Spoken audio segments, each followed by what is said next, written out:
नमस्कार, मी पंजाब डक कोल्हापूरकडे निपाणी कोल्हापूर बऱ्याच कवटे एकंद या ठिकाणी बऱ्याच ठिकाणी पाऊस पडला, कुठं थेंब आले म्हणून हा अंदाज सर्व शेतकऱ्यांना लक्षात यायचा।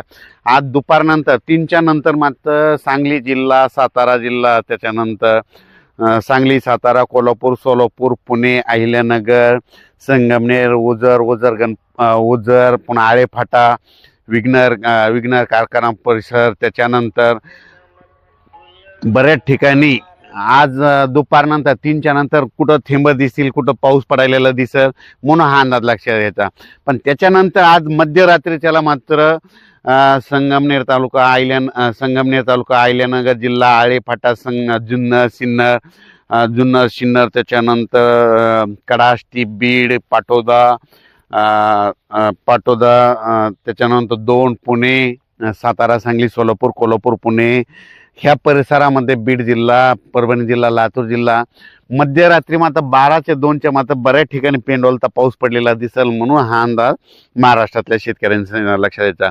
राज्यातल्या शेतकऱ्याला सांगू इच्छितो की हे वातावरण जवळपास राज्यामध्ये आता जवळपास 14 तारखेपर्यंत 12, 13, 14 पर्यंत असंच राहणार आहे। म्हणून हे काही पिकासाठी चांगलं वातावरण आहे। ज्यांच्याकडे हरभरा पीक आहे त्यांना फुल धारण्यासाठी खूप पोषक वातावरण आहे। वेलवर्गीयसाठी खूप चांगलं वातावरण आहे। ऊस उगवण्यासाठी खूप पोषक वातावरण आहे। पण काही जणांसाठी नुकसानकारक आहे। मग ते कोणासाठी? कारण की बऱ्याच शेतकऱ्याची कांदा काढणी चालू आहे, तर त्यांचा कांदा उघड्यावर पडलेला आहे, त्यांच्यासाठी नुकसानकारक आहे। कर्नाटक मंगसुळी त्या भागातील तंबाखू काढणं चालू आहे, तर त्यांच्यासाठी नुकसानकारक आहे। डाळिंब शेतकऱ्यासाठी नुकसानकारक आहे।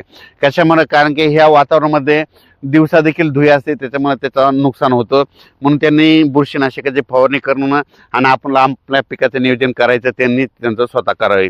त्याच्यानंतर राज्यात सांगायचं झालं ते हे आता हे वातावरण पूर्व विदर्भ आणि पश्चिम विदर्भ म्हणजे ते 11 जिल्ह्यामध्ये म्हणजे वर्धा, नागपूर, भंडारा, गोंदिया, चंद्रपूर, यवतमाळ, वाशिम, हिंगोली, अकोला, अमरावती, बुलढाणा, नांदुरा, खामगाव, मेकर ह्या परिसरामध्ये आज दुपारच्याला सूर्यदर्शनच होणार नाही।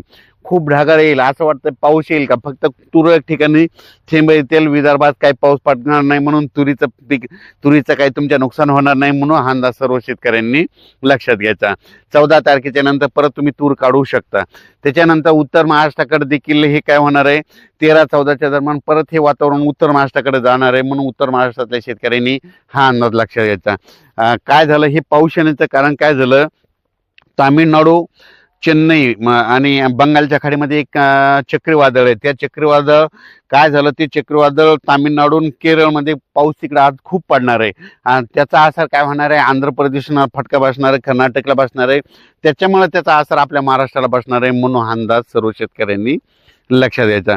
त्याच्यानंतर 15 जानेवारीच्या नंतर लगेच परत वातावरण पुन्हा सुरू होईल, पुन्हा थंडी चालू होईल म्हणून हे देखील सर्व शेतकऱ्यांनी लक्षात घ्यायचं। पण आता याच्यानंतर 20 जानेवारीच्या नंतर पुन्हा वातावरणात थंडी कमी होत जाणार आहे म्हणून हा अंदाज लक्षात घ्यायचा।